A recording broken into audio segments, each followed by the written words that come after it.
और नितिन नवीन की नई टीम पर एक्सक्लूसिव खबर आपको बता दें, कई महामंत्रियों की छुट्टी होगी। विनोद तावड़े, सुनील बंसल नितिन नवीन की टीम में रहेंगे। स्मृति ईरानी को नितिन नवीन की टीम में जगह मिलेगी। स्मृति ईरानी को महामंत्री बनाया जाएगा। नितिन नवीन की टीम में हरीश द्विवेदी महामंत्री बनेंगे। नितिन नवीन की टीम में हरीश द्विवेदी ब्राह्मण चेहरा होंगे। नितिन नवीन की टीम में संजय भाटिया को भी जगह दी जाएगी, जो कि एबीवीपी से जुड़े रहे हैं। तो बहुत जल्द नई टीम का ऐलान होने जा रहा है और इस नई टीम में कौन कौन से चेहरे शामिल हो सकते हैं, ये एक्सक्लूसिव जानकारी आप देख रहे हैं इंडिया टीवी पर। और बीजेपी में आज सबसे बड़ा बदलाव होने वाला है। थोड़ी ही देर में बीजेपी अध्यक्ष नितिन नवीन की नई टीम का ऐलान कर दिया जाएगा। नितिन नवीन की टीम में कौन कौन होगा, इसकी लिस्ट तैयार हो चुकी है। एक एक नाम चौंकाने वाला है। एक एक नाम का पूरा बैकग्राउंड चेक हुआ है। एक एक डिग्री देखी गई है और पूरी फाइल भी खंगाली गई है। यह टीम नई तरह की बीजेपी की शुरुआत करेगी। नितिन नवीन की नई टीम पर इस वक्त की जो एक्सक्लूसिव खबर है वो हम आपको बता रहे हैं। कई महामंत्रियों की छुट्टी होने जा रही है, लेकिन विनोद तावड़े और सुनील बंसल नितिन नवीन की टीम में रहेंगे, ऐसी जानकारी मिल रही है। इसके अलावा स्मृति ईरानी को जगह दी जाएगी, उन्हें महामंत्री बनाया जा सकता है। इसके साथ ही साथ हरीश द्विवेदी, जो कि उत्तर प्रदेश से आते हैं, उन्हें भी महामंत्री बनाया जा सकता है। वो नितिन नवीन की टीम में ब्राह्मण चेहरे के तौर पर शामिल होंगे। और संजय भाटिया, जो कि एबीवीपी से जुड़े रहे हैं, उन्हें भी नितिन नवीन की इस टीम में जगह मिल सकती है। तो इस वक्त की बड़ी खबर आपको बता रहे हैं। और देवेंद्र पाराशर, हमारे पॉलिटिकल एडिटर, इस वक्त हमारे साथ जुड़ गए इस बड़ी खबर पर ज्यादा जानकारी के साथ। देवेंद्र, कैसी होगी नितिन नवीन की नई टीम, नई बीजेपी की टीम? उसमें दो तीन चीज़ों पे बहुत ज़्यादा जोर दिया गया है प्राची। इसमें पहली बात तो ये कि संगठन में अलग अलग लेवल पर एक प्रूवन ट्रैक रिकॉर्ड रहा हो और लंबे समय तक रहा हो अलग अलग भूमिकाओं में। और दूसरी चीज़ की विचारधारा परिवार से सीधे सीधे बहुत गहरा नाता रहा हो। संघ विचारधारा परिवार जैसे विद्यार्थी परिषद की पृष्ठभूमि रही है या बीजेपी में अगर रही हो तो अलग अलग बीजेपी में अलग अलग लेवल पे, चाहे डिस्ट्रिक्ट लेवल की बात कर लें, यूथ मोर्चा की बात कर लें, राष्ट्रीय स्तर की बात कर लें, अलग अलग लेवल पर आपका एक प्रूवन ट्रैक रिकॉर्ड रहा हो और आपने परफॉर्म किया हो। और तीसरी जो सबसे ज़्यादा अहम चीज़ रही वो ये कि इस बात पर बहुत ज़्यादा फोकस था कि ऐसे लोगों को टीम में लाकर उनको कमान दी जाए, ख़ास तौर पे राष्ट्रीय महामंत्री के तौर पर। एक तो जिनका पब्लिक कनेक्ट अच्छा हो, कार्यकर्ताओं के साथ उनका व्यवहार बहुत अच्छा हो, क्योंकि मुख्य भूमिका इन लोगों की ये रहती है कि आप अपने कार्यकर्ताओं से काम लेते हैं। तो अगर आपके व्यवहार में एरोगेंस है तो फिर आप अपने कार्यकर्ता से ठीक तरीके से काम नहीं ले सकते। आपके पास आइडिया होना ही चाहिए, लेकिन आइडिया होने के बाद अगर कार्यकर्ताओं को आप उत्साहित ना कर सकें तो फिर वहाँ पर समस्या आती है। तो इन सारे फैक्टर्स के आधार पर एक लंबा समय लगा मंथन का और बीजेपी के राष्ट्रीय अध्यक्ष की टीम के लिहाज से अगर आप बात करें, लेकिन अब वो समय पूरा हो गया है। और इस लंबे मंथन के बाद जो कि सबसे प्रमुख भूमिका होती है बीजेपी संगठन की अगर बात करें तो राष्ट्रीय महामंत्री की पिछली टीम की अगर बात करें तो जब ये टीम बनी थी तो राष्ट्रीय संगठन महामंत्री BL संतोष के अलावा 8 राष्ट्रीय महामंत्री थे, जिनमें कैलाश विजयवर्गीय तो मध्य प्रदेश जा चुके हैं। उसके बाद की टीम की अगर आप बात करें तो जो दो चेहरे हैं, सुनील बंसल और विनोद तावड़े, ये दोनों चेहरे इस बार फिर से रिपीट किए जा रहे हैं। विनोद तावड़े के बारे में आप जानती हैं कि हाल के दिनों में ही वो बिहार चुनाव में बिहार संगठन के प्रभारी थे और किस प्रकार से बिहार में सफलता हासिल हुई। सुनील बंसल की अगर बात करें तो बंगाल चुनाव में जिस प्रकार से शानदार सफलता हासिल हुई थी बीजेपी को, उसमें संगठन में सबसे अहम रोल वहाँ पर सुनील बंसल का माना गया था। विनोद तावड़े ऑलरेडी उत्तर प्रदेश संगठन का मामला देख रहे थे और ये माना जा रहा था कि एक बार फिर से शायद उनको ही ये कमान सौंपी जाएगी। तो ये दो नाम ऐसे हैं जो कि इस टीम में भी रहेंगे। एक तीसरा नाम तरुण चुक्का, जो कि पिछली टीम में थे, इस बार शायद आखिरी क्षणों में उनका नाम शायद ये कट गया। हालांकि उसके बारे में एकदम पक्की जानकारी नहीं है, लेकिन वो मैं श्योर नहीं हूँ कि तरुण चुग अपनी जगह बनाने में सफल रहे हैं या नहीं रहे हैं। ज़्यादा संभावना है कि शायद उनका नाम हट गया हो। लेकिन इसके अलावा जो बाकी नाम थे, जैसे अरुण सिंह की बात कर लें, उत्तर प्रदेश से ही आते हैं, राधा मोहनदास अग्रवाल की बात कर लें, वो भी उत्तर प्रदेश से आते हैं। इन दोनों की छुट्टी की गई है। उन दोनों की जगह पे आप समझ सकते हैं कि एक तो हरीश द्विवेदी, दूसरा स्मृति ईरानी। इसके अलावा दुष्यंत गौतम, उनको हटाया गया है और उनकी जगह पे संभव है कि कोई नया SC कम्युनिटी का कोई चेहरा आया हो। और उत्तराखंड में जब वो प्रभारी थे तो आपको ध्यान होगा कि किस प्रकार से विवाद हो गया था उस समय। उस विवाद के पीछे सही गलत की बात अलग है, एक पब्लिक नरेशन बन गया था और उस लिहाज से शायद पार्टी ने उनकी जगह पर किसी और चेहरे का चयन किया गया हो। लेकिन जिन नामों को शामिल किया गया, उन नामों को अगर हम बात कर लें आप, तो उसमें स्मृति ईरानी प्रखर वक्त आ रही हैं, प्रूवन ट्रैक रिकॉर्ड है उनका। बीजेपी संगठन में अलग अलग लेवल पर काम कर चुके हैं, चुनाव में बहुत एक्टिवली पार्टिसिपेट करती हैं, चाहे किसी भी राज्य का चुनाव हो। तो जैसा कि पहले हम लोग बात करते रहे हैं कि जिस राज्य में चुनाव होता है, अधिकांश राज्य तो ऐसे हैं जहां पर वो उन्हीं की भाषा में वहां पर कैंपेन कर रही होती है। महाराष्ट्र में अगर वो कैंपेन कर रही थी तो मराठी में, गुजरात में वो कैंपेन कर रही थी तो ज़्यादातर गुजराती में, बंगाल में अभी कैंपेन कर रही थी। अभी पिछले चुनाव में आपने देखा कि ममता बनर्जी का लगातार वो जवाब देती थी तो उसमें बंगाली में ही बात करती थी। बिहार के चुनाव में वो बहुत एक्टिवली पार्टिसिपेट कर रही थी, कैंपेन कर रही थी, तो वहाँ पर हिंदी में बात कर रही थी। तो स्मृति ईरानी का जो अपना प्रूवन ट्रैक रिकॉर्ड है, राहुल गांधी को अमेठी में हराया और इसके अलावा जब जब बड़े मसले आते रहे हैं पार्टी की तरफ से, तो जब पार्टी बड़ी प्रेस कॉन्फ्रेंस के बारे में सोचती है तो पीएम गृह मंत्री अमित शाह के बाद के अगर चेहरों की बात करें तो उसमें सबसे प्रमुख चेहरा हमेशा स्मृति ईरानी का आता रहा है पार्टी के अलग अलग फोरम पर। और उस लिहाज से स्मृति ईरानी को राष्ट्रीय महामंत्री के तौर पर रखा जाएगा, जो सोर्सेस से हमें जानकारी मिली। दूसरा प्रमुख चेहरा उत्तर प्रदेश के ब्राह्मण चेहरा हरीश द्विवेदी का अभी राजस्थान में जो लोकल बॉडी इलेक्शन होने हैं उसका प्रभारी बनाया गया। उससे पहले असम में वो प्रभारी थे और पार्टी को शानदार सफलता हासिल हुई है वहाँ पर। उसके पहले बिहार में प्रभारी थे संगठन के, बिहार चुनाव में भी बीजेपी को शानदार सफलता हासिल हुई है। उनके अपने कैरियर की बात कर लें तो तकरीबन 1990-91 के आसपास से वो विद्यार्थी परिषद से जुड़ गए थे और संघ के शाखाओं में उनका जाना, तो आप समझ सकते हैं कि लगभग 30-35 साल तक लगातार वो संघ परिवार में अलग अलग भूमिकाओं में वो काम करते रहे। चाहे विद्यार्थी परिषद की बात करें, बीजेपी युवा मोर्चा की बात करें, बीजेपी की जिला टीम की बात करें, तो अलग अलग भूमिकाओं में उन्होंने काम किया। वहाँ से बढ़ते बढ़ते राष्ट्रीय टीम में भी पहले वो राष्ट्रीय सचिव थे और अब राष्ट्रीय महामंत्री के तौर पर उनको जगह दी जा रही है। और तीसरा नाम संजय भाटिया, और संजय भाटिया के आने से आप ये भी समझ सकते हैं कि संजय भाटिया के आने का मतलब भी साफ है कि तरुण चुग को अगर बाहर किया गया तो उनकी जगह पर संजय भाटिया से वो फुलफिलमेंट हो जाता है। तरुण चुग पंजाब से आते हैं, संजय भाटिया हरियाणा से आते हैं, करनाल से पहले सांसद थे लेकिन मनोहर लाल खट्टर जी के बेहद करीबी हैं। उनको चुनाव लड़ना था तो संजय भाटिया का टिकट काट के उनको दिया गया, लेकिन बाद में संजय भाटिया को अभी राज्यसभा में भेज दिया गया है और वो राज्यसभा में है। युवा मोर्चा की अगर बात करें तो जो एक प्रमुख नाम सोर्सेज से जानकारी मिल पा रही है उसके हिसाब से हेमांग जोशी, जो कि गुजरात से आते हैं, सांसद हैं, उनको युवा मोर्चा की कमान सौंपी जाएगी। तो कुल मिलाकर बीजेपी ने ये कोशिश की है कि एक बैलेंस टीम बनाई जाए और वैसे लोगों को संगठन में जगह दी जाए जिनका प्रूवन ट्रैक रिकॉर्ड हो और जिनका व्यवहार कार्यकर्ताओं के साथ बहुत सहज रिश्ता रखने वाला हो, क्योंकि कार्यकर्ताओं की निराशा होती है तो सरकार चाहे जितना भी अच्छा काम कर ले जनता के भीतर वो ट्रांसलेट नहीं हो पाता परसेप्शन में।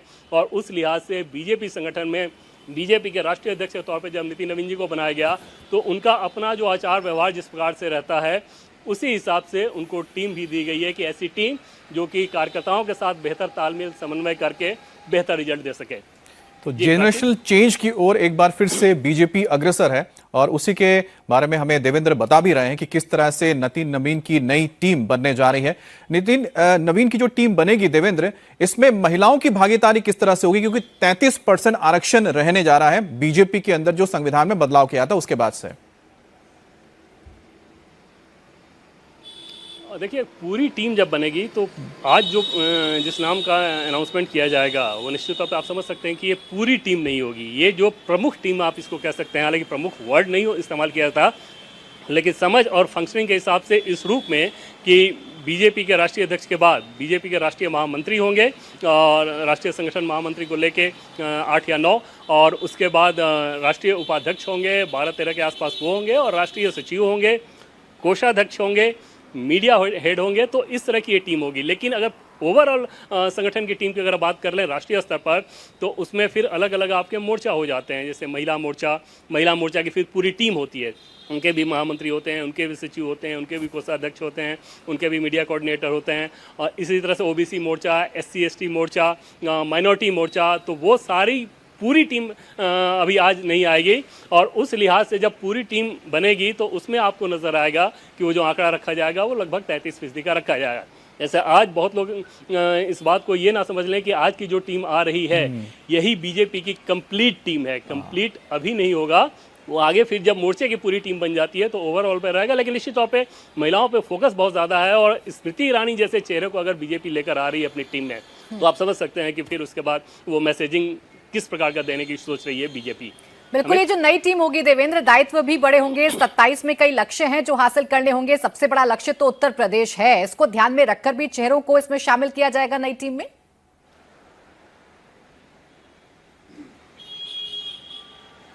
प्राची, अगर उत्तर प्रदेश के लिहाज से अगर आप बात करें तो निश्चित तौर पे ये जो दो चेहरे हैं, चाहे स्मृति ईरानी की बात कर लें या हरीश द्विवेदी की बात कर लें। स्मृति ईरानी हर राज्य में उपयोगी रहती हैं, बीजेपी के लिहाज से राष्ट्रीय स्तर पर लगातार उपयोगी रहती हैं, लेकिन उत्तर प्रदेश के चुनाव में भी उनकी उपयोगिता वैसी ही रहेगी क्योंकि वहाँ से वो सांसद रह चुकी हैं। पिछला चुनाव भी उन्होंने वहीं से लड़ा था, उसके पहले वहाँ से वो सांसद थी, उसके पहले भी चुनाव उन्होंने वहीं से लड़ा था। दूसरी बात, हरीश द्विवेदी की अगर बात करें तो हरीश द्विवेदी एक तो जो बैकग्राउंड मैंने आपको बताया, दूसरी चीज़ की पूर्वांचल से आते हैं, बस्ती ज़िले से आते हैं और ब्राह्मण फेस हैं। ब्राह्मण एक कंसर्न बीजेपी के लिहाज से उत्तर प्रदेश में थोड़ा रहेगा। दो चीज़ें, पहली बात तो ये कि एक अपोजिशन नैरेटिव फैलाने की कोशिश करता है तो उसको आपको काउंटर करना है एक प्रमुख चेहरे के साथ। दूसरी चीज़ ये है कि यूजीसी को लेकर जो एक सेक्शन में नाराज़गी थी तो उस नाराज़गी को दूर किया जाए, उस लिहाज से भी इस चेहरे को रखा जाएगा। हालांकि ऐसा नहीं है कि क्योंकि वो राष्ट्रीय महामंत्री हैं, उत्तर प्रदेश से आते हैं तो उत्तर प्रदेश के वो प्रभारी होंगे या चुनाव प्रभारी होंगे। इनफैक्ट ऐसा वो नहीं करेंगे, नहीं किया जा सकता। बीजेपी इस काम को नहीं करती कि जिस राज्य से आप आते हैं वहीं का आपको प्रभारी बना दिया जाए, लेकिन भूमिका तो बहुत ज़्यादा अहम रहेगी ही महामंत्री के तौर पर जब उस राज्य में चुनाव हो रहा है। तो ओवरऑल आप देखें तो ये वैसी टीम होगी और इस टीम के सामने सबसे बड़ी जिम्मेदारी ये होगी कि प्रधानमंत्री नरेंद्र मोदी की सरकार जिन कामों को करती है उन कामों को एक तो जनता के बीच कैसे आप पहुंचाएं। सिर्फ सरकारी मशीनरी के सहारे पीएम उन कामों को नहीं छोड़ते, संगठन को भी लगाते हैं। मतलब ये कि जैसे कोई स्कीम अगर बना दी जाए तो उस स्कीम के लाभार्थी ऐसा ना हो कि सिर्फ सरकार के अधिकारी ही वो तय करें कि हाँ किसको मिलेगा किसको नहीं मिलेगा, बल्कि उसमें संगठन को भी इस लिहाज से लगाया जा सकता है कि ज़्यादा से ज़्यादा वैसे लोग जो कि वांछित हैं, एलिजिबल हैं, उनको सरकार के दौर तक पहुंचाकर और उनको उसका लाभ दिलाया जाए। वहां पर संगठन की भूमिका बहुत अहम रहती है। और दूसरी चीज कि जो पब्लिक परसेप्शन नैरेटिव बनाने के लिए अलग अलग कार्यक्रम। ठीक है देवेंद्र, हम लौटेंगे आपके पास, सीधा सुनवा देते हैं। सुधांशु त्रिवेदी इस वक्त प्रेस कॉन्फ्रेंस कर रहे हैं वंदे मातरम पर। आज तक आंतरिक सुरक्षा के लिए उत्पन्न सबसे बड़ा खतरा है 13 अप्रैल 2006 और 31 मार्च 2026 प्रधानमंत्री श्री नरेंद्र मोदी जी की सरकार ने उस चीज को जो डॉक्टर मनमोहन सिंह समझ गए थे, मगर जिस विवशता के चंगुल में जकड़कर और नक्सली दिमाग वालों से भरी हुई सुपर कैबिनेट यानी एनईसी के द्वारा उनको कुछ करने नहीं दिया गया था, यदि वह कार्य सिद्ध करके दिखाया तो प्रधानमंत्री श्री नरेंद्र मोदी जी ने। मगर देश का एक ऐसा गृह मंत्री है जिसे इसमें गर्व का अनुभव नहीं हो रहा है, उसे इस बात में गर्व का अनुभव हो रहा है कि वह दिमागी नक्सली हैं। तो मैं कांग्रेस से पूछना चाहता हूं कि डॉक्टर मनमोहन सिंह सही हैं या आज के आपके स्वघोषित दिमागी नक्सली चिदंबरम साहब। और ये पी चिदंबरम साहब वो हैं, इनके लिए क्या कहा जाए, जिस यूपीए के पशुपति से लेकर तिरुपति तक रेड कॉरिडोर बना था, 180 से अधिक जिले नक्सलवाद से प्रभावित हो गए थे। दंतेवाड़ा में 2010 में सीआरपीएफ के इतने बड़ी संख्या में 75-76 जवान शहीद हुए और उसके बाद राजधानी के एक नामी गिरामी विश्वविद्यालय में खुशियां मनाई गई। यह होता है दिमागी नक्सली। और इतने बड़े विषय के बाद चिदंबरम साहब के शासनकाल में 5000 से अधिक निर्दोष नागरिकों की मौत हुई। 1913 सुरक्षा बलों के जवान नक्सली अभियानों में शहीद हुए। 180 जिले नक्सल प्रभावित हो गए। 92% से अधिक हथियार जो नक्सलियों के पास थे वो पुलिस के हथियार थे जो लूटे गए थे। और याद करिए 2009 में उस समय प्रमुख नक्सली नेता किशन जी ने कहा था 2030 तक दिल्ली पे हमारा कब्जा होगा, मगर आज वो 180 नक्सल प्रभावी जिले शून्य पर आ गए हैं। मगर उसके बाद भी उन 180 जिलों में भारत में सामंजस्य दिखता था और यहां पर समस्या दिख रही है। मैं ध्यान दिलाना चाहता हूं कि वो दंतेवाड़ा और वो झीरम घाटी जहां पर खून की नदियां बहती थीं, चिदंबरम साहब और कांग्रेस पार्टी, राहुल गांधी जी, आंख खोलकर देखिए और कान खोलकर सुनिए, तब आपको वह देश अच्छा लगता था। और आज गृह मंत्री अमित शाह जी के कार्यकाल में यह परिस्थिति बनी है कि बस्तर में लगातार 2 साल ओलंपिक हुए हैं। यह सौहार्दपूर्ण, सकारात्मक और युवा ऊर्जा का प्रतिनिधित्व करता हुआ बस्तर अच्छा नहीं लगता है। अभी मात्र कुछ दिन पहले नेशनल हैंडलूम डे के ऊपर रायपुर में ट्राइबल एरियाज के युवकों के द्वारा हैंडलूम कपड़ों को रैंप पे वॉक किया गया। यह ट्राइबल युवा का, यानी ट्राइबल जेनजी का रचनात्मक प्रदर्शन अच्छा नहीं लगता था, और वो अच्छा लगता था। यह है दिमागी नक्सल जो इन लोगों के दिमाग में बैठा हुआ है। और इतना ही नहीं, इस समय 1800 से अधिक बैंक की ब्रांचें खुलना उस क्षेत्र में, 1200 से अधिक एटीएम खुलना, 6000 से अधिक मोबाइल के टावर लगना ताकि राष्ट्र की मुख्य धारा के साथ वो विकसित हो जाएं, 22 लाख लोगों को आयुष्मान भारत कार्ड उपलब्ध हो जाना ताकि वह युवा अपनी ऊर्जा का सही दिशा में प्रयोग कर सके। यह दृश्य जिसको खराब लगता है वो वास्तविकता में दिमागी नक्सल है। इसलिए मैं कांग्रेस पार्टी से और चिदंबरम साहब से यह भी पूछना चाहता हूं कि आप वही है ना जिसने वित्त मंत्री के रूप में कहा था कि भारत में तो डिजिटल ट्रांजैक्शन हो ही नहीं सकता, और सदन के पटल पे बोला था। और आज भारत डिजिटल ट्रांजैक्शन में नंबर 1 का देश है। जिसकी सोच ऐसी है वो है दिमागी नक्सल।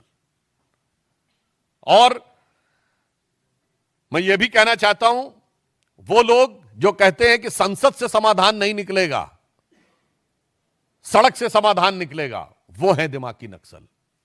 जो ये कहते हैं कि संसद में रेजिस्टेंस से चीजें तय होंगी, वो है दिमागी नक्सल। और ये यूपीए सरकार की super cabinet national advisory council के सदस्य रह चुके हैं। इसलिए हम यह भी बताना चाहते हैं कि वो कालखंड जब इस देश में इतनी विपरीत परिस्थितियां थीं और आज एक सकारात्मक वातावरण बना है ट्राइबल एरियाज में, वह जिसको सही नजर नहीं आ रहा है वो वास्तविक अर्थों में दिमागी नक्सल है। और मैं यह भी बताना चाहता हूं कि एक दौर में जब भारत में इतने जिले प्रभावित थे, वो तो अपनी जगह की बात है, उससे बड़ी बात यह है कि भारत के तमाम विश्वविद्यालयों में बैठकर उनको नैतिक और बौद्धिक समर्थन दिया जाता था। वो लोग वास्तविक अर्थों में दिमागी नक्सल हैं, जिन्हें गांधीयंस में गन नजर आती हैं, जिनको नक्सली, जिनको गांधीयंस विद गन कहते हैं। यानी कहां महात्मा गांधी जो अहिंसा के प्रतीक, और कहां माओवादी जो कहते power comes from the barrel of gun, जो नक्सलियों को गांधीयंस विद गन कहे और उन नक्सलियों को अपनी भारत जोड़ो यात्रा में साथ में रखे। उन राहुल गांधी से पूछना चाहता हूं, यह है वास्तविकता में दिमागी नक्सल।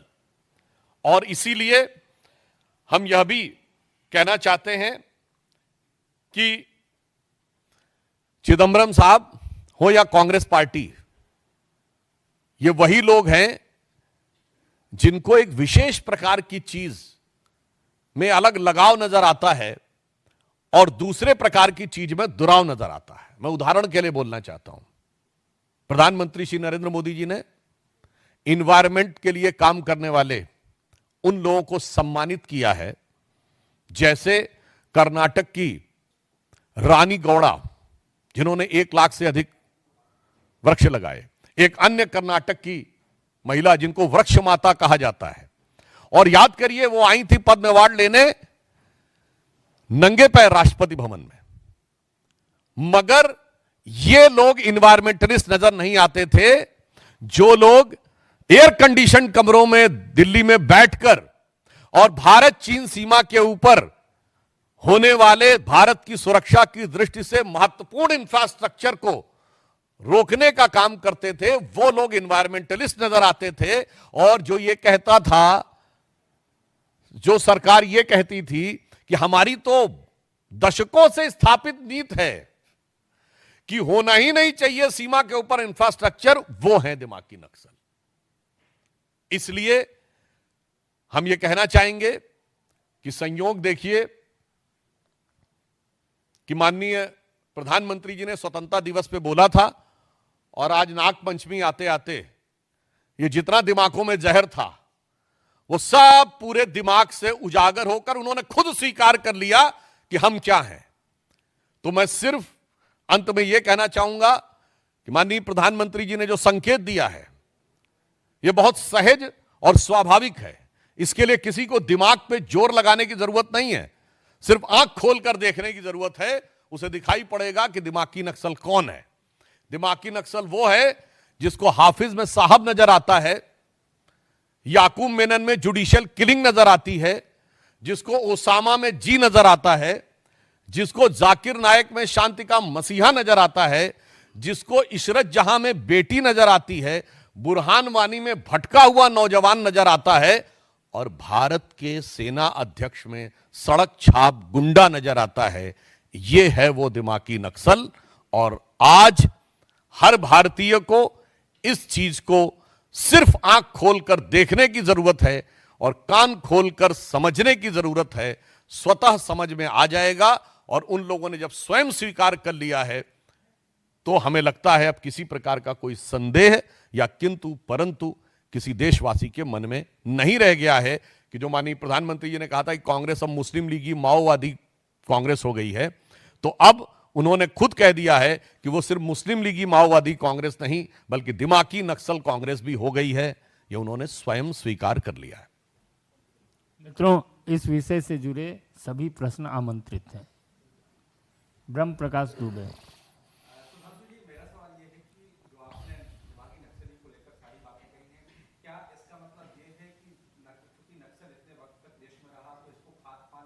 तो यहाँ पर सुधांशु त्रिवेदी बीजेपी के सांसद और साथी प्रवक्ता इस वक्त अपनी बात रख रहे थे। और दरअसल दिमागी नक्सली का जिक्र प्रधानमंत्री मोदी ने 15 अगस्त को लाल किले के प्राचीर से की थी और उसके बाद एक ट्वीट आया था जिसमें पी चिदम्बरम पूर्व गृह मंत्री ने कहा था कि हाँ, मैं दिमागी नक्सली हूं और उस पर मुझे गर्व है, जिसके ऊपर अभी अपनी बयान रख रहे थे। You don't have to surrender, you don't have to disband your outfit, you don't have to give up your ideology. You just suspend the violence and come for talk. आप हथियार भी मत छोड़िए, आप सब कुछ यथावत रखिए, अपना विचार भी मत बदलिए। हम तब भी आपको स्वीकार करने को तैयार हैं। और एक हमारे गृह मंत्री थे, उन्होंने बिल्कुल साफ कहा कि गोली के द्वारा विचार नहीं हो सकता, हथियार छोड़ेंगे आप, राष्ट्र की मुख्य धारा में आएंगे। और कितने ही लोगों ने आत्मसमर्पण किया, राष्ट्र की मुख्य धारा में आए। जो लोग ये नारा लगाते थे कि लेकर रहेंगे आजादी और बंदूक के दम पर आजादी, उनके आगे चिदम्बरम साहब का यह आत्मसमर्पण है। तो खाद पानी इन्होंने ही दिया है। और यूपीए 1 के शासनकाल में सबसे ज्यादा वो नक्सली जो पहले से यानी कांग्रेस सरकार के जमानों से अंदर थे जेलों में, वो सब छोड़ के बाहर आ गए थे। और उस समय ही सर्वाधिक नक्सलवादी गतिविधियों का प्रभाव बढ़ना शुरू हुआ था। शैलेंद्र, दूरदर्शन।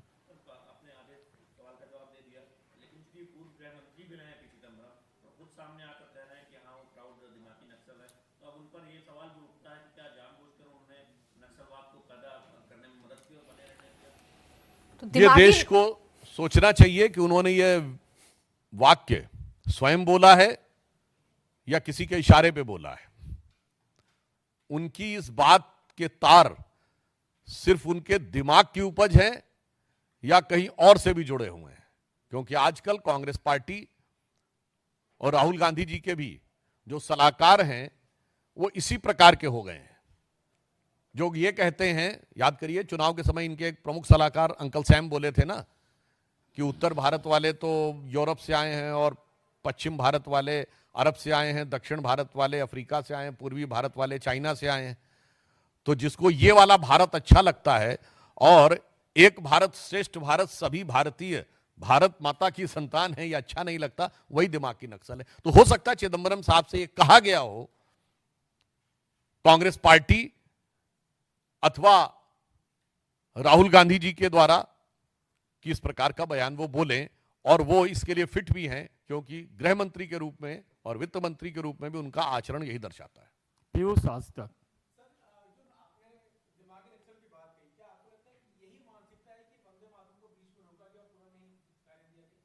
आपने जो बात कही है, निश्चित रूप से जिसको संपूर्ण वंदे मातरम गाते समय जो लोग असहज हो जाते हैं, इधर उधर देखने लगते हैं, बतियाने लगते हैं, हाथ पांव झटकने लगते हैं, वो लोग वही हैं जिनको उन चीजों में बड़ा सहजता महसूस होती है कि कोई कहे कि मैं वंदे मातरम नहीं गाऊंगा। ये वो लोग हैं जिनको जय श्री राम में वॉर क्राई नजर आता है, मगर सर तन से जुदा में सुमधुर सेकुलर संगीत दिखाई पड़ता है। मानो रिपब्लिक भारत।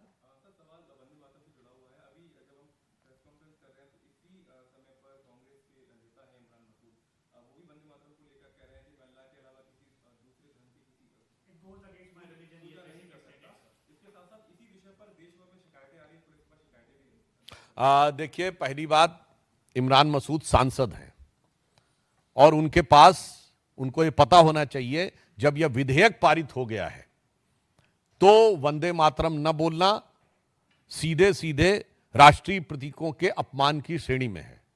और ये वही सांसद है ना जो 2014 में बोले थे कि मोदी जी की बोटी बोटी काट डालूंगा, और उस समय वो कांग्रेस में नहीं थे, सपा में थे, और अगले दिन दंडवत करते हुए राहुल गांधी उनके प्रचार में गए थे और उसके बाद उनको अपनी पार्टी में लाकर पहले प्रदेश का उपाध्यक्ष और फिर सांसद बनाया था। तो मुझे लगता है ये पुनः दर्शाता है कि जो लोग ऐसी बातें करते हैं वो वास्तविकता में क्या है।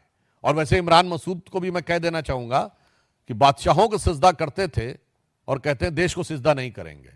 जो खुतबे पढ़े जाते थे ना जब मुगल बादशाह आते थे, उसमें एक लाइन ये भी होती थी, सजदे में निगाह रहे तमाम होशो खिरत पेश बादशाह रहे। आप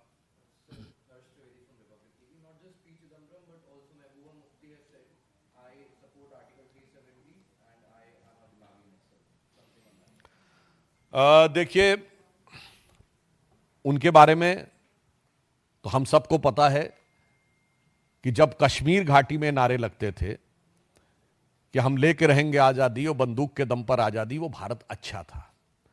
जब उनके कालखंड में कश्मीर घाटी में आईएसआईएस और पाकिस्तान के झंडे फहराए जाते थे और भारत के झंडे जलाए जाते थे, और भारत के राज्यपालों की, कश्मीर के राज्यपालों की, मुख्यमंत्रियों की यह हैसियत नहीं होती थी कि लाल चौक पे झंडा फहरा दें, वो भारत अच्छा था।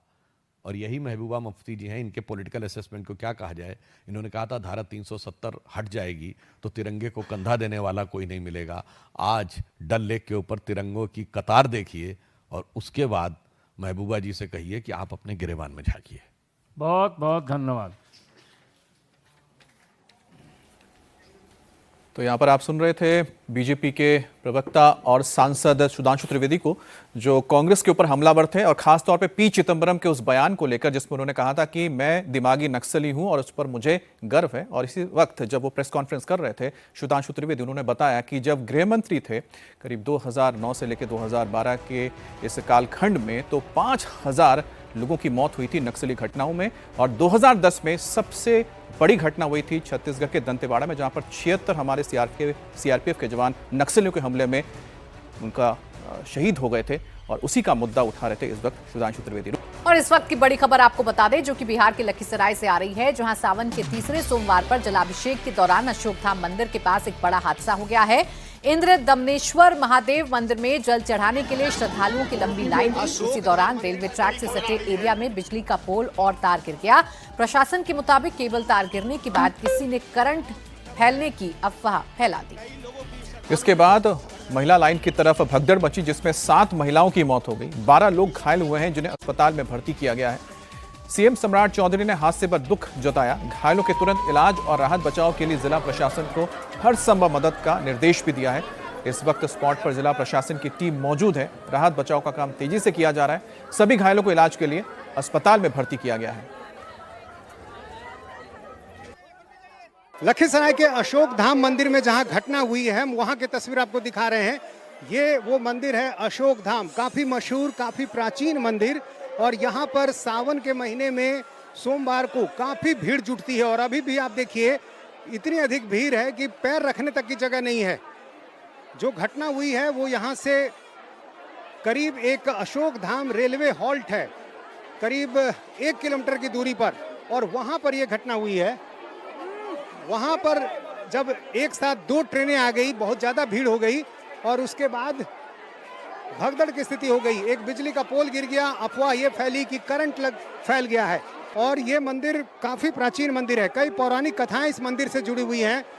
कहा जाता है कि 1977 में यहाँ पर एक बालक को खेलने के दौरान शिवलिंग मिला था और इस मंदिर का एक दूसरा नाम श्री इंद्र दमनेश्वर महादेव मंदिर, भगवान शिव का काफ़ी प्राचीन मंदिर, और पाल काल से इस मंदिर का इतिहास जुड़ा हुआ है। कहाँ से आई हैं आप लोग? दिल्ली से। कहाँ से आई हैं? दिल्ली से, दिल्ली नालंदा जिला। अच्छा, तो हर साल आती हैं यहाँ पे? हाँ, ना पढ़े आए थे। हाँ। यहाँ देखिए लगातार यहाँ पे भीड़ है। एक घटना भी हो गई यहाँ पे, मालूम हुआ? जी जी हाँ हाँ। तो यहाँ से कितनी दूर है? बस यहाँ से ज़्यादा नहीं, लमसम 1 से 1.5 किलोमीटर। एक यहाँ अशोक धाम हॉल्ट है, ठीक है, वहीं पे ट्रेन रुकी है। सब श्रद्धालु जो लोग थे उसके बाद उधर से सब लौट रहे थे, सब लाइन में लगा हुआ था। अब भीड़ चूँकि बढ़ी, उसके बाद पता नहीं पोल था क्या था, उसी में पूरा करंट आ गया।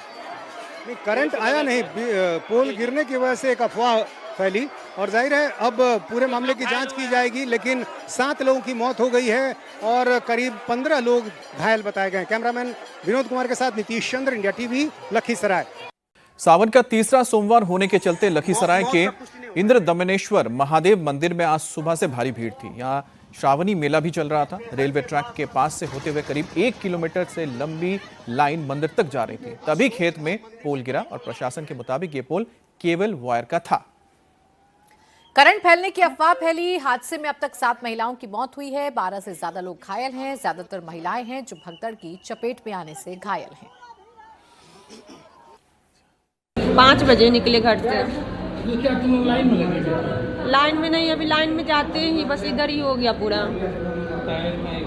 क्या हल्ला हुआ कि हल्ला नहीं हुआ, जितना भी सब उधर जा रहा था ना, जब लाइन गिरा तो सब इधर ही एक ही लाइन में सब बहुत आदमी आ गया था, इसलिए एकाएक सब इधर लद गया, धक्कम धुक्कम सब इतना हो गया। तो भगदड़ से मौत हुआ? हाँ, उधर सबसे लास्ट में बहुत भीड़ था, बहुत लाइन था और लाइन में बहुत सारा लोग था। ढकेल के इधर पूरा पोल इधर कर दिया था, पोल गिर गया था और वहाँ पे एक तार भी था करंट वाला, वही हल्का सा यहाँ हमको लगा। फिर हम दब के बेहोश हो गए, तो फिर हमको नहीं पता है कि एक लोग आदमी गिरते चला गया। हाँ, बहुत। वहाँ पे ना मतलब पोल गिर गया था खेत में, तो उसी डर से सब भगदड़ मचा ना, उसी में ये हादसा हो गया। वहाँ पर सब एक पर एक लोग गिर गए। हाँ।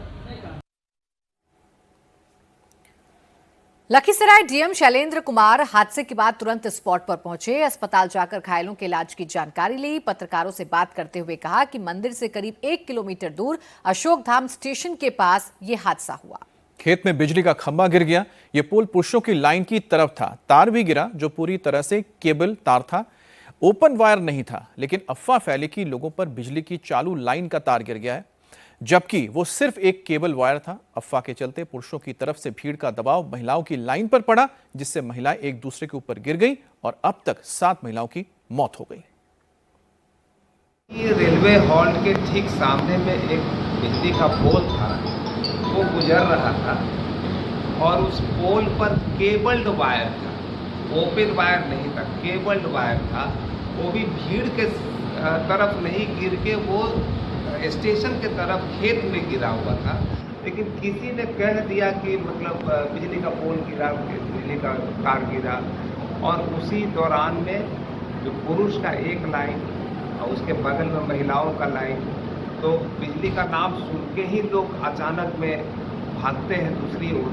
तो दूसरी साइड में महिलाएं थी, वो अचानक में उसके पीछे में खेत वगैरह था, तो उसमें गिर गई। तो ये दुखद घटना घट गई। हम लोग सब वही मौजूद थे, हम लोग का एम्बुलेंस था, एडवांस लाइफ सपोर्ट, 3 एम्बुलेंसेज वहाँ खड़ी थी, चलंत एम्बुलेंस खड़ी थी, 2 बाइक एम्बुलेंस खड़ी थी। हम लोग खुद 3 बजे से वहीं पर हैं और भ्रमण कर रहे हैं, लगातार पूरे भीड़ का निरीक्षण कर रहे हैं। लेकिन अचानक में उस समय 3 स्वास्थ्य का शिविर लग गया है, सारी व्यवस्थाएं थी और अचानक में वो जो र्यूमर फैला और र्यूमर के चलते लोग भागने लगे एक दूसरे की तरफ। कितने लोगों की मौत हुई सर? 7 महिलाओं की अनफॉर्चुनेट डेथ हुई है। वहीं लखीसराय हादसे पर सीएम सम्राट चौधरी ने दुख जताया। घायलों के उचित इलाज को लेकर जिला प्रशासन को निर्देश भी दिया गया है। ये इलाका बिहार सरकार में मंत्री विजय सिन्हा का है, यहीं से वो विधायक हैं। हादसे की खबर मिलते ही वो स्पॉट के लिए निकल गए। विजय सिन्हा ने कहा कि करंट फैलने की अफवाह फैलाई गई है, जिससे भगदड़ मची। प्रशासन छानबीन कर रहा है, अफवाह फैलाने वालों को बख्शा नहीं जाएगा। बहुत दुखद दुर्भाग्यपूर्ण है, पीड़ित परिवार के प्रति हमारी संवेदना है। मैं जा रहा हूं घटनास्थल पर ही। मैं तो 5 बजे सुबह में वीडियो कॉलिंग करके अपने लोग कार्यकर्ता और अपने लोगों से जो राहत शिविर चलाते हैं, हम लोग यात्री शेड अपना बनाए उसी में वहां शुरू किए हैं। 5 बजे वीडियो कॉलिंग पर बात हुई, सब सामान्य स्थिति था। 5:30 बजे हम लोग इस तरह के वातावरण का बड़ा उत्साहजनक वातावरण था। ये घटना मंदिर परिसर के बाहर एक पोल था, बिजली का तार का, वो गिरा है, जिसके कारण जिलाधिकारी से भी बात हुई है, संबंधित पदाधिकारी से भी बात हुई है और तार का करंट का अफवाह उड़ा करके लोगों ने इस भगदड़ को अंजाम दिया है। हमने कहा है कि इसको त्वरित इलाज हो और ऐसे लोगों को चिन्हित भी किया जाएगा। इस तरह का माहौल दुखद दुर्भाग्यपूर्ण है। जो भी सरकार की ओर से, माननीय मुख्यमंत्री जी से भी हमारी बात हुई है, सरकार की ओर से जो भी राहत व्यवस्था है वो चलाई जाएगी। तो डिप्टी सीएम विजय सिन्हा को आप सुन रहे थे, जो लखीसराय से विधायक है और उन्होंने इस पूरी घटना पर दुख व्यक्त किया है और साथ ही उन्होंने कहा है कि मौके पर पहुंचेंगे, हालात का जायजा भी लेंगे। ये आप तस्वीर देखिए, ये तस्वीर से आप समझ पाएंगे कि क्या वहां पर घटना हुई थी। दरअसल अशोक धाम एक हॉल्ट है, यहाँ पर 2 ट्रेनें एक ही वक्त में पहुंच गई थी, जिसके बाद लोग ट्रेन पे जानने के लिए भागे। इसी दौरान बताया जा रहा है कि एक पोल गिर गया था। अब उस पोल के गिरने के बाद ये अफवाह फैल गई वहां पर जो लोग मौजूद थे कि करंट लगा है या करंट दौड़ गई है, जिसके बाद लोग बचने के लिए भागने लगे विपरीत दिशा में और उसी दौरान जो महिलाएं हैं भगदड़ की चपेट में आ गए, उनकी मौत हो गई। दरअसल ये जो सड़क आप देख रहे हैं, यहां पर आप देख सकते हैं कि यहां पर बैरिकेडिंग करा के रखा गया था। पुरुषों और महिलाओं की लाइन अलग थी, जो सीधे मंदिर के मुख्य द्वार जो लखीसराय बाईपास है, बाईपास रोड तक जाती है और ये जो सड़क आप देखते हैं, ये हॉल्ट से यानी कि स्टेशन से मंदिर की ओर जाता है। और नीतीश चंद्र हमारे सहयोगी जुड़ गए ज्यादा जानकारी के साथ। नीतीश, अभी तक क्या अपडेट है इस पूरे हादसे को लेकर? देखिए, मैं ठीक उसी जगह पर हूं जहां पे हादसा हुआ है और सीधी तस्वीर हम आपको दिखा रहे हैं। ये हादसा कैसे हुआ ये समझिए। ये अशोक धाम रेलवे हॉल्ट है, ठीक सामने आपको दिख रहा है और यहाँ 2 ट्रेन जब एक साथ पहुंची तो यहीं से भीड़ के आने का रास्ता था, ये जो रास्ता जिस पे हम खड़े हैं, और यहाँ से भीड़ का दबाव बढ़ा अचानक। और यहाँ देखिए किनारे में बैरिकेटिंग बनी हुई है बांस की, और जैसे ही भीड़ का दबाव बढ़ा और यहाँ पर एक बिजली का पोल है, ये देखिए पोल यही गिरा हुआ है, ठीक इसकी जड़ आप देखिए, पोल की जड़ जो है रोड से सटे हुए है और यहाँ देखिए यही बिजली का पोल गिरा और इसके बाद ये अफवाह फैल गई या लोगों के मन में डर भी हुआ, चूंकि साफ तौर पर दिख रहा है पोल गिरा है, बिजली का तार झुका हुआ है और पोल गिरने की वजह समझ में आ रही है कि ये जो बांस है इसी से सटा हुआ ये चूंकि पोल था और इस पर चूंकि दबाव बढ़ा, ये जो बांस है बैरिकेटिंग है, चूंकि इस पे दबाव बढ़ा तो बिजली का पोल चूंकि सटा हुआ था और नीचे गीली मिट्टी है, आप देखिए खेत में पानी है, तो इसकी वजह से ये पोल गिर गया। और जब पोल गिरा तो इसके बाद लोग इधर भीड़ जो है दौड़ने लगी। जब लोगों के मन में ये डर हुआ कि करंट फैल गया है, कई लोग बोलने लगे कि बिजली का करंट फैल गया है, उसके बाद ये जो भीड़ थी वो आगे की तरफ बढ़ी और इसी खेत के किनारे किनारे यहाँ से देखिए बैरिकेटिंग बनी हुई है, यहीं से शुरुआत हुई है बैरिकेटिंग की। और इसी के आगे धीरे धीरे जब भीड़ दौड़ने लगी तो यहाँ से थोड़ी दूर बाद, मुश्किल से 25 या 50 मीटर के बाद जो है वो हादसा हो गया। और यहाँ की हम तस्वीर आपको दिखा रहे हैं और वहाँ की तस्वीर भी दिखाएंगे जहाँ पे ये भगदड़ मची है। और यहाँ भी देखिए आपको बांस बल्ले झुके हुए नज़र आ रहे हैं, चूँकि भीड़ का दबाव इसमें काफ़ी बढ़ गया था। और यही रास्ता है जो मंदिर की तरफ जाता है और फिर जो भीड़ है वो दूसरे रास्ते से आगे निकलती है। यहाँ पर बैरिकेटिंग बना दी गई थी जाने वालों की, और यहाँ पर देखिए ठीक इसी जगह पर बहुत ज़्यादा भीड़ जमा हो गई। जब भीड़ बहुत ज़्यादा जमा हो गई तो ये बैरिकेटिंग यहाँ जो बाईं तरफ थी ये टूट गई। यहाँ पर देखिए बैरिकेटिंग थी, इस जगह पे बैरिकेटिंग थी यहाँ से यहाँ तक, लेकिन इसी बाएं हिस्से में जब बैरिकेटिंग टूट गई तो लोग यहाँ गिरने लगे। और चूंकि ये गड्ढा है और इसके बाद लोग जब गिरे तो उनको संभलने का मौका नहीं मिला और भीड़ सब एक दूसरे पर गिरते चली गई। तो इसके बाद यहाँ पर काफ़ी भगदड़ की स्थिति हो गई। सामान देखिए आप लोगों का, जो लोग श्रद्धालु यहाँ पर आए थे जल चढ़ाने के लिए, वो सारी चीज़ें यहाँ नज़र आ रही हैं। लोगों के सामान यहाँ पर बिखरे हुए हैं और ठीक इसी जगह से जो दूसरी बैरिकेटिंग शुरू होती है, ये रास्ता है जाने का। इस रास्ते से लोग जाते हैं मंदिर की तरफ, ये बैरिकेटिंग सीधे मंदिर की तरफ ले जाएगी। और ये जो बैरिकेटिंग का दूसरा हिस्सा, जो आधा हिस्सा बचता है, यहाँ से देखिए जो महिलाएं आ रही हैं वो दर्शन करके लौट रही हैं। तो इस तरह से ये पूरी घटना हुई है। और अब जो मृतकों का आंकड़ा है वो अभी 7 है। जो घायल लोग हैं उनकी संख्या 14 बताई जा रही है। फिलहाल जो स्थानीय अस्पताल है वहाँ लोगों का इलाज किया जा रहा है। कुछ लोग जो घायल हैं उनका इलाज किया जा रहा है। और यहाँ देखिए पुजारी हैं, उनसे समझते हैं। ये बताइए कि क्या ये जो हादसा हुआ ठीक इसी जगह पे हुआ? वहाँ पे। तो ये भीड़ यही रेलवे स्टेशन जो है अशोक धाम, यहीं से भीड़ आगे की तरफ बढ़ी जी। ये अक्सर यहाँ पे ट्रेनें रुकती हैं क्या? नहीं, ये सावन के चलते रुकी है। 1 महीना DRM साहब आए थे, उनसे DM साहब परमिशन लिए थे, तो कुछ लोकल ट्रेन यहाँ रुकती है। ये बताइए कि करंट की जो अफवाह फैली, तो क्या वाकई कुछ लोगों को आपने देखा कि उनको करंट लगा है, वो तड़प रहे हैं, झुलस रहे हैं? ये करंट वाली तार का जो बात है ये झूठ है। पोल तो गिरा है, पोल गिरा है, वो मिट्टी कटने के वजह से वो पोल गिरा है, क्योंकि वहाँ पे थोड़ा सकड़ा हो गया जगह, भीड़ पूरा जमा हो गया। अब भीड़ यहीं पे था, स्टेशन से भी जो भीड़ आया, जो इधर से भी भीड़ आया। जगह तो वो देखिए साहब लोग बैठे हुए हैं। ये जगह हम इनसे भी समझ लेते हैं और तब तक हम आपको वो बिजली के पोल की तार भी दिखा देते हैं। ये देखिए वो वायर है, ये कॉपर वायर है, इसलिए उसमें करंट का कोई सवाल ही नहीं है। और जो यहाँ के लोग बता रहे हैं वो भी कि कहीं ऐसी कोई स्थिति नहीं थी। यहाँ पर क्या हुआ? ये बैरिकेटिंग है, एक पब्लिक को घुसने की जगह है। और यहाँ पे हम 500 महिला, उस महिला को ना पुलिस वाले कुछ कर सकते हैं ना हम कर सकते हैं, क्योंकि महिला को कुछ बोल नहीं सकते हैं। वो सारी महिला जो है जेंट्स को भी दबा रहा है और पूरा यहाँ पे महिला ही जमा थी। तो मन में क्या डर था? करंट वाली बात फैल चुकी थी? नहीं, ये अफवाह। अचानक क्यों बढ़ी? अचानक भीड़ ही है अशोक धाम में, तो जल चढ़ाने के लिए भीड़ ही जमा होता है सुबह के टाइम में, सिमरिया से लेके बढ़िया। बैरिकेटिंग देखिए, ये जो गड्ढा दिख रहा है, शायद यहीं से बैरिकेटिंग की शुरुआत हुई है। यहाँ से बैरिकेटिंग की शुरुआत हुई है और ये आगे की तरफ बैरिकेटिंग यहाँ गया है। भागा नहीं, सामान दिख रहा है, सब गिर गया था भाई, बैरिकेटिंग टूट गई। बिल्कुल, देखिए नीतीश, ये दर्दनाक हादसा हुआ है, 7 महिलाओं की इसमें जान चली गई है। अब जांच किया जाएगा कि अफवाह आखिरकार कैसे फैली और ये हादसा कैसे हुआ। शुक्रिया आपका तमाम जानकारी के लिए। और आज देश के 3 जिलों से मातम की तस्वीरें सामने आई। बिहार से लेकर पश्चिम बंगाल तक हादसों के बाद चीख पुकार मच गई। बिहार के लखीसराय में सबसे पहले मातम की तस्वीर आई, जहां महादेव मंदिर में भगदड़ मचने से अफरा तफरी हो गई और इस हादसे में 7 लोगों की मौत हो गई। वहीं दूसरी तरफ बिहार के ही कटिहार से भी एक दर्दनाक खबर सामने आई, जहां पर कमला नदी में डूबने से 3 किशोरों की मौत हो गई। पश्चिम बंगाल के तारापीठ मंदिर के पास बड़ा हादसा हुआ। एक होटल में भीषण अग्निकांड से 7 श्रद्धालुओं की मौत हो गई। आग लगने से कई लोग घायल भी हुए हैं, जिन्हें अस्पताल में भर्ती करवाया गया है। होटल में लगे AC में आग लगने की वजह से ये हादसा हुआ है और इसमें मृतकों की संख्या बढ़ सकती है। बताया जा रहा है कि सभी लोग तारापीठ मंदिर में दर्शन के लिए आए थे, यानी कि श्रद्धालु ही थे और इस होटल में ठहरे हुए थे, जहां पर सुबह करीब 4 बजे AC में शॉर्ट सर्किट के कारण आग लग गई।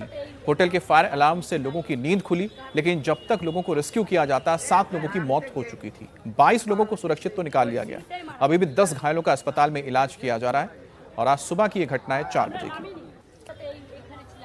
होटल में आग लगने की खबर जैसे आई, पुलिस टीम स्पॉट पर पहुंची। दमकल विभाग की मदद से 22 लोगों को जिंदा बचाया गया। 11 लोग घायल हैं, जिसमें 2 की हालत नाजुक है। पुलिस के मुताबिक अब पूरे मामले की तफ्तीश जारी है। जो भी इस हादसे का जिम्मेदार होगा उसके खिलाफ सख्त एक्शन लिया जाएगा। আমরা তো সেফ পুরো ফ্যামিলি সেভ আছে, কিন্তু এখন নিচে কি হয়েছে সেটা তো আমরা বলতে পারবো না। এরা তো বলছে শর্ট সার্কিটে হতে পারে, সামনে কিচেন আছে, কিচেনের থেকেও হতে পারে। কোথা থেকে আসা হয়েছে আপনার? আমাদের আলিপুর আর দিনহাটা। কবে এসেছেন? কাল রাত্রে। কালকে রাত্রে? হ্যাঁ, কাল রাত্রে। আপনার পরিবারের বা কাউকে না, আমাদের পরিবার সেফ, এখানে যা আছে আমাদের সব পরিবার सब से। पुलिस और फायर ब्रिगेड की टीम स्पॉट पे आई। आने के बाद 22 लोगों को यहाँ से लैडर लगा करके जिंदा बचाया गया और 11 लोगों को हॉस्पिटल भेजा गया। जो 11 लोगों को हॉस्पिटल भेजा गया है उनमें से 2 आदमी सुस्त हैं, एक का ट्रीटमेंट करके डिस्चार्ज कर दिया है, दूसरा और एक जो पेशेंट है उनको वो भी सुस्त हैं, स्टेबल हैं, उनको एक प्राइवेट नर्सिंग होम में उनकी रिक्वेस्ट पे पुलिस की असिस्टेंस से भेजा गया है। बाकी 2 जन चिकित्साधीन हैं और दुख की बात है कि 7 लोग इस दुर्घटना में मारे गए हैं और इसमें पीओ प्रोटेक्ट कर दिया है। फायर ब्रिगेड की टीम आई है, पुलिस ने एफएसएल की टीम का रिक्विजिशन भेजा है, एफएसएल की टीम आएगी, विजिट करेगी। जो होटल लॉज के जो मालिक, उनके जो लड़के जो इसको चलाते थे, उनको हमने प्राथमिक हिसाब से डिटेन करके पूछताछ हम लोग कर रहे हैं। इसमें हम लोग स्ट्रिक्ट लीगल एक्शन लेंगे। बाकी की कार्रवाई, बाकी की जो चीज़ें हैं हम लोग छानबीन में लगे हुए हैं। जैसे जैसे होगा एकदम लॉफुल, एकदम स्ट्रिक्ट एक्शन लिया जाएगा। खबर आपके शहर रांची की है, जहां पर आंदोलनकारी छात्रों ने एक बार फिर से हेमंत सोरेन सरकार को बैकफुट पर ला दिया है। जेपीएससी एग्जाम में धांधली से जुड़ी इस वक्त की बड़ी खबर आपको बता रहे हैं। छात्रों ने आज फिर से सोरेन सरकार के साथ बात करनी है। दोपहर 2 बजे रांची के स्टेट गेस्ट हाउस में आंदोलनकारी छात्रों से सोरेन सरकार के मंत्री वार्ता करेंगे। छात्रों ने 20 अगस्त को सीएम आवास घेराव करने का अल्टीमेटम दिया है। कल पूरे झारखंड में हेमंत सोरेन और राहुल गांधी के पुतले जलाए गए। आंदोलन उग्र होता देख हेमंत सोरेन सरकार बातचीत के लिए तैयार हो गई है। अब से 4 घंटे बाद तीसरे राउंड की वार्ता होगी। आखिरकार छात्रों का उग्र रूप देख सोरेन सरकार को झुकना पड़ा। रांची का जयपाल सिंह मुंडा स्टेडियम छात्रों का जंतर मंतर बना हुआ है। प्रदर्शन का आज 24वां दिन है। छात्र नेता देवेंद्र नाथ महतो के अनशन का आज 16वां दिन है। कल देर शाम सरकार की तरफ से एसडीएम और एडीएम को भेजा गया, जिन्होंने आंदोलनकारी छात्रों से बातचीत के लिए आने की गुजारिश की। आंदोलन बढ़ा तो सरकार बैकफुट पर आ गई और आंदोलनकारी छात्रों से तीसरे राउंड की वार्ता के लिए तैयार हो गई। आज दोपहर यह बातचीत रांची के स्टेट गेस्ट हाउस में होनी है। यह तीसरे राउंड की वार्ता है। छात्रों के वकील भी इसमें शामिल होंगे। छात्र अपनी दोनों मांगों पर कायम हैं। सरकार की तरफ से बातचीत की पेशकश पर देवेंद्र नाथ महतो ने क्या कहा, आपको सुनाते हैं। कल सरकार के तरफ से मैसेज भी आया है कि 17 अगस्त को 2 बजे हम लोगों के साथ वार्ता होगी। हम सरकार से उम्मीद करते हैं कि कल का वार्ता निर्णायक होगी और सभी छात्र को संतुष्ट करेंगे और एक ऐसा एजुकेशन सिस्टम आने वाले पीढ़ियों के लिए तैयार किया जाएगा जिसमें हम लोग जैसे इतना संघर्ष कर रहे हैं, दर्द का पीड़ा झेल रहे हैं, ये आने वाला पीढ़ी ना झेले। अब सरकार से बातचीत से पहले छात्र नेता देवेंद्र नाथ महतो ने बड़ा अल्टीमेटम दिया। उन्होंने कहा कि सरकार जल्द से जल्द हल निकाले, वरना छात्रों को सरकार रोक नहीं पाएगी। सीएम आवास पर छात्र टूट पड़ेंगे। 20 अगस्त का आंदोलन सरकार संभाल नहीं पाएगी। सुनिए देवेंद्र महतो ने क्या कहा। देखिए 20 तारीख क्या, वहाँ हमेशा सीएम घेराव और विधानसभा घेराव और छात्र पूरा टूट पड़ेंगे, वहाँ से हटेंगे नहीं, क्योंकि सबका एक धैर्य होता है। लेकिन हम चाहते हैं कि सरकार वार्ता करके सफल करे, नहीं तो छात्र अब सुनने वाले नहीं हैं। और आखिर सरकार क्यों फिर से बैकफुट पर आ गई है? क्यों छात्रों से तीसरे राउंड की बातचीत के लिए सरकार तैयार हो गई है? दरअसल कल से झारखंड के सभी जिलों में आंदोलन तेज हो गया है। जगह जगह राहुल गांधी, हेमंत सोरेन के पुतले जलाए जा रहे हैं। 20 अगस्त को सीएम आवास घेराव करने का अल्टीमेटम भी दिया है छात्रों ने। साथ ही छात्र अपनी दोनों मांगों पर अड़े हुए हैं, उससे टस से मस नहीं हो रहे। इन्हीं वजहों से सरकार छात्रों से बात करने के लिए अब मजबूर हुई है, तैयार हुई है। दोपहर में वार्ता के लिए हम लोगों को आमंत्रित किया गया है हमारी समिति ने जेपीएससी जेएसएससी रिफॉर्म मंच ने तय किया है कि हम वार्ता करने के लिए जा रहे हैं, क्योंकि डे 1 से हम लोगों का कॉल था कि समस्या का समाधान संवाद के माध्यम से ही होगा, तो संवाद करना बहुत जरूरी है। अब झारखंड के रांची में जंतर मंतर में ये पूरा इलाका तब्दील हो गया है, जिस स्टेडियम के बाहर इस वक्त छात्र बैठे हुए हैं। यहाँ पर जेपीएससी और जेएसएससी परीक्षा में धांधली के खिलाफ छात्र पिछले 24 दिनों से धरना दे रहे हैं। उनकी मांगे क्या है, ये भी आपको एक बार बता देते हैं। पहली मांग तो यह है कि जेपीएससी और जेएसएससी की परीक्षा में हुई धांधली की जांच सीबीआई से कराई जाए, ना कि सीआईडी से, जो कि सरकार यानी कि राज्य सरकार के नीचे है। दूसरी मांग यह है कि जेएसएससी सीजीएल की परीक्षा भी रद्द की जाए और परीक्षाओं में पारदर्शिता लाई जाए। इन्हीं मांगों को लेकर छात्र पिछले 24 दिनों से धरने पर बैठे हैं। देवेंद्र नाथ महतो के अनशन का आज 16वां दिन है और लगातार वो सरकार से यही कह रहे हैं कि मांगे मान ली जाए, नहीं तो 20 तारीख को जो घेराव होने जा रहा है सीएम आवास का, वो सरकार रोक नहीं पाएगी। तो सरकार की ओर से 2 बार बातचीत हो चुकी है। अब सरकार ने यह कहा है कि वो सभी मांगे मानने के लिए तैयार है, लेकिन सीबीआई जांच के लिए तैयार नहीं है। वो ये चाहते हैं कि सीआईडी से ही ये जांच करवाई जाए। अब बात करते हैं दिल्ली की, जहां पर कल्याणपुर से खबर आई। सफाई कर्मचारी अनिल की हत्या के बाद बवाल अब थमने का नाम नहीं ले रहा। अनिल की हत्या का आरोपी अब भी फरार है। ऐसे में लोगों का गुस्सा और बढ़ गया है। सुबह से ही लाल बहादुर शास्त्री अस्पताल के बाहर हजारों की तादाद में सफाई कर्मचारी जमा हो गए हैं। सफाई कर्मचारी अनिल को इंसाफ दिलाने के लिए नारेबाजी कर रहे हैं। प्रदर्शनकारी अनिल के परिवार के लिए नौकरी और मुआवजा देने की भी मांग रखे हैं। अनिल की हत्या के विरोध में आज सफाई कर्मचारियों ने काम का बहिष्कार किया है। दिल्ली के कल्याणपुरी में कल अनिल नाम के युवक की हत्या कर दी गई थी। जो सफाई कर्मचारी था उसी का लगातार कल से विरोध हो रहा है। हत्या के बाद से ही तमाम जो सफाई कर्मचारी है वो कल्याणपुरी के लाल बहादुर शास्त्री अस्पताल में धरने पर बैठे हुए हैं। यहीं पर पोस्टमार्टम होना है अनिल का। उनका जो शव है वो यहाँ पर रखा गया है और कल से ही लगातार इंसाफ की मांग की जा रही है इन सफाई कर्मचारियों के जरिए। और इन लोगों का ये कहना है कि जो परिजन है उनको मुआवजा दिया जाए और अनिल को इंसाफ मिले। तमाम जो लोग हैं वो यहाँ पर इकट्ठा है। कल से ही तमाम जो लोग हैं वो आज भी प्रदर्शन करने की कॉल दी गई है और उसी को लेकर ये लोग अस्पताल में जमा हुए हैं। जो सफाई कर्मचारी हैं उन्होंने अपना काम भी रोक दिया है। जो तमाम जो लोग हैं वो अलग अलग जगहों से आए या इसी इलाके के? सब अलग अलग वार्डों से हैं। सब अलग अलग वार्डों से आए हैं। कोई नॉर्थ से, कोई साउथ से, सभी आए हुए हैं अपने इंसाफ के लिए, अपने अनिल भाई के लिए, जिसकी कल हत्या हो गई है। तो अभी हम ये देख रहे हैं कि कल से पोस्टमार्टम भी नहीं हुआ है।